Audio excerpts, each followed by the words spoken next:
Baik, Assalamualaikum warahmatullahi wabarakatuh. Salam sejahtera untuk kita semuanya. Hari ini kita akan bahas mengenai produktivitas dan mutu ya, peningkatan produktivitas dan mutu. Jadi kita akan mendiskusikan mengenai pengertian dari produktivitas, kualitas ya. Nah, ini berkaitan apa hubungannya ya kaitannya antara produktivitas dan juga kualitas. Nah, nanti kita juga akan fokus mendiskusikan seperti apa sumber daya yang dibutuhkan dalam proses produksi yang berkualitas, lalu faktor-faktor apa saja yang mempengaruhi dari produktivitas dan juga kualitas itu sendiri ya, peningkatan mutu. Nah, menariknya di sini banyak sekali istilah-istilah baru, kemudian hal-hal teori-teori ya yang sering digunakan dalam peningkatan produktivitas dan juga mutu seperti just in time, lalu MRP, TQM, Total Quality Management, ERP, dan masih banyak lagi. Nah, ini sangat menarik ya karena memang tujuan kita berorganisasi atau mendirikan bisnis adalah membuat bisnis itu efektif dan efisien. Jadi sangat dibutuhkan sekali peningkatan mutu dan juga produktivitasnya. Oke, terima kasih. Assalamualaikum warahmatullahi wabarakatuh. Halo semua. Di sini kita akan membahas materi tentang peningkatan produktivitas dan mutu. Sebelumnya, perkenalkan kami dari kelompok 4 yang beranggotakan 1. Nur Alfianti, 2. Laila Setio Nur Kolbi, 3. Farhan Nur Rahman, 4. Hamam Faturrahman. Yuk kita simak materinya.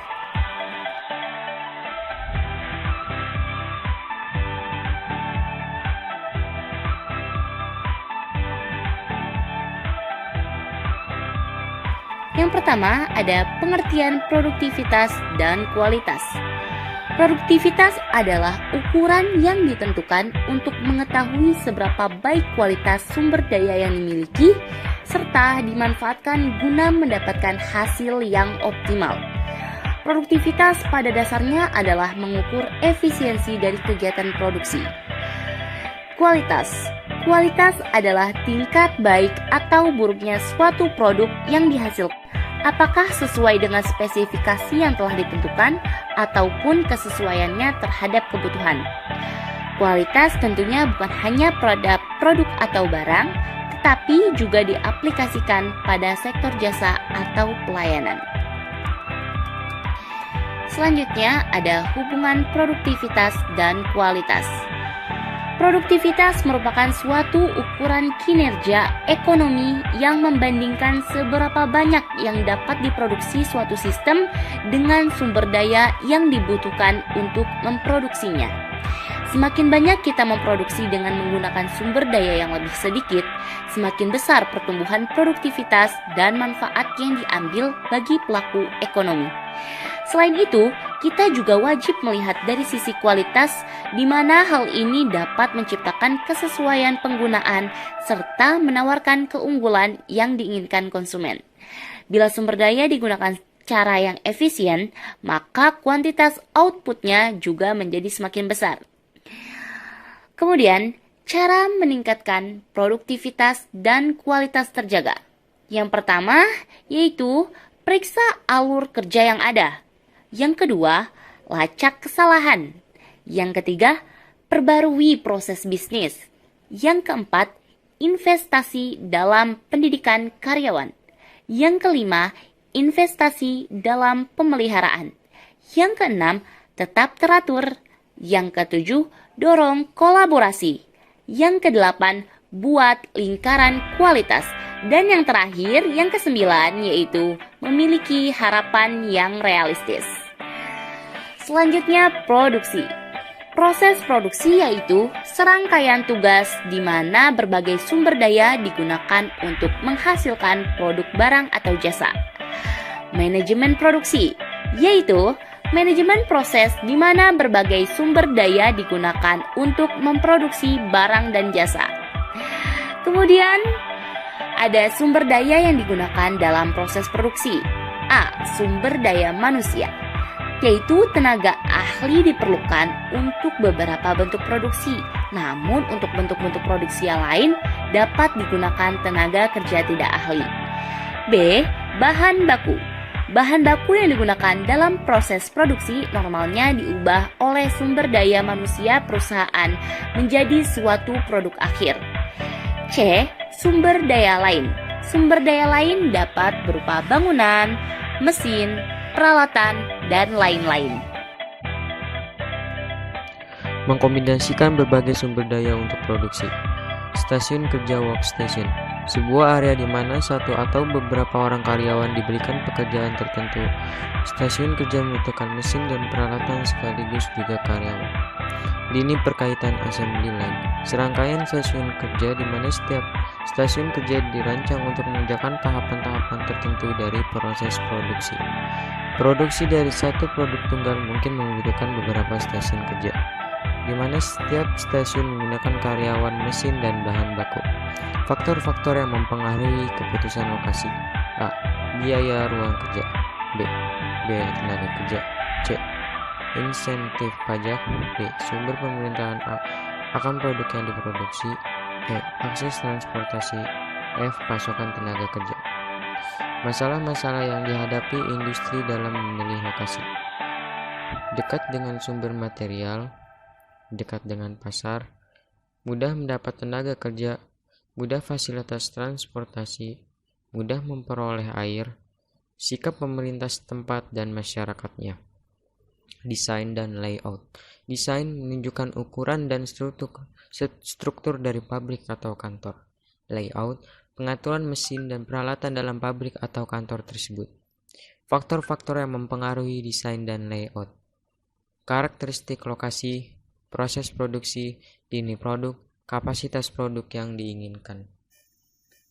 Pengendalian produksi. 5 tugas dalam pengendalian produksi. Yang pertama ada pembelian bahan baku. Hal yang harus diperhatikan adalah memilih pemasok bahan baku, mendapatkan potongan harga, dan mendelegasikan produksi ke pemasok. Tugas yang kedua ada pengendalian persediaan.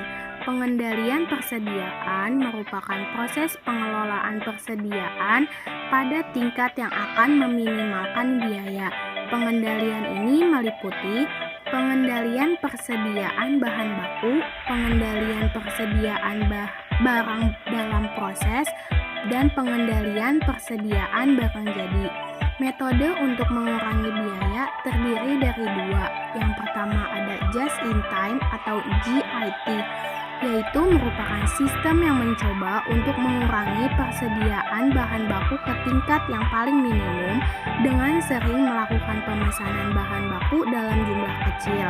Yang kedua ada perencanaan kebutuhan bahan baku atau IMRP, proses untuk memastikan telah tersedianya bahan baku bila mana dibutuhkan. Tugas yang ketiga ada pengaturan rute. Rute pekerjaan yang dibutuhkan untuk menyelesaikan produksi suatu produk ada 2. Yang pertama adalah hadirkan urutan tugas yang diperlukan untuk melengkapi produksi suatu produk, dan yang kedua ada proses pengaturan dievaluasi secara berkala untuk memastikan apakah proses dapat ditingkatkan dengan lebih cepat dan murah. Tugas yang keempat ada penjadwalan. Jadwal produksi adalah rencana untuk waktu dan volume pekerjaan produksi.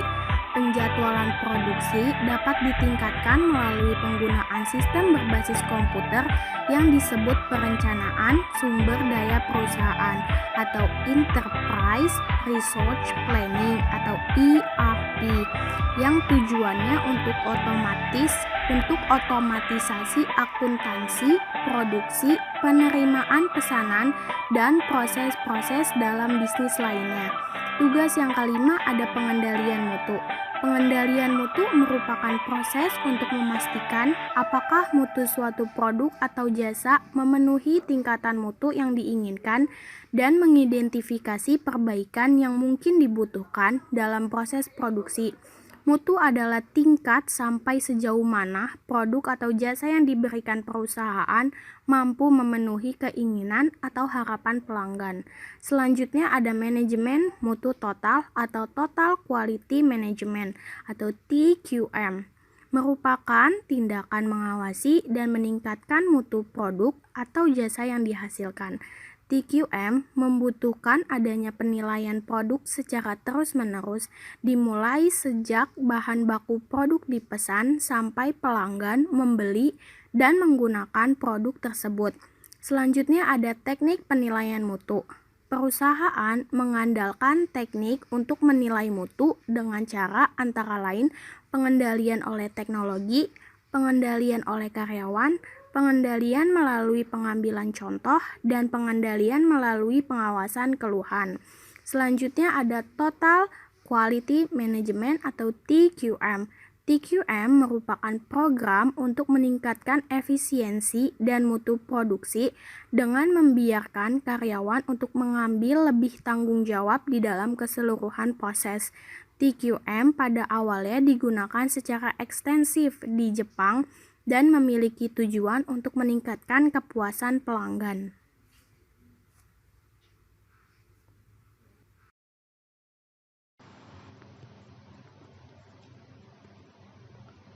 TQM dan 3 pedoman kunci. Yang pertama, menyediakan manajer dan pekerja dengan pendidikan dan pelatihan untuk lebih mempertajam pekerjaannya. Yang kedua, mendorong pekerja untuk mengambil tanggung jawab dan untuk menyediakan kepemimpinan. Yang ketiga, mendorong seluruh pekerja untuk mencari berbagai upaya jalan dalam meningkatkan proses produksi. Selanjutnya ada langkah-langkah TQM. Yang pertama, tingkat kualitas yang diinginkan. Yang kedua, tingkat kualitas yang ingin dicapai. Yang ketiga ada tingkat kualitas kontrol. Selanjutnya ada TQM dan tingkat mutu yang diinginkan.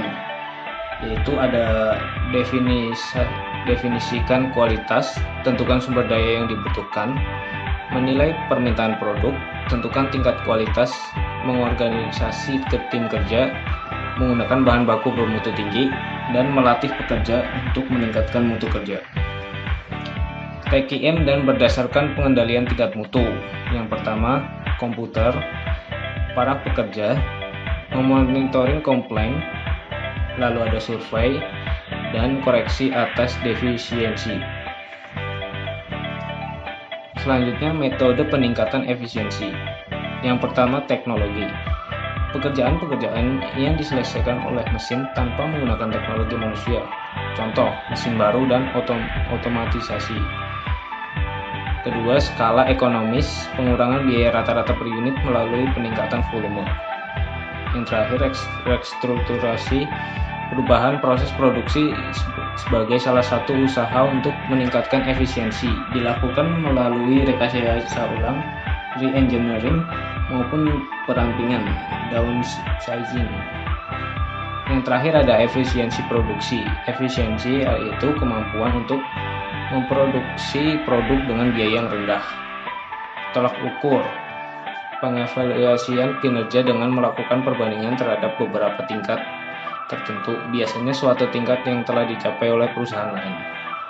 Yang terakhir, target renggang. Target efisiensi produk yang tidak dapat dicapai dengan kondisi yang ada sekarang.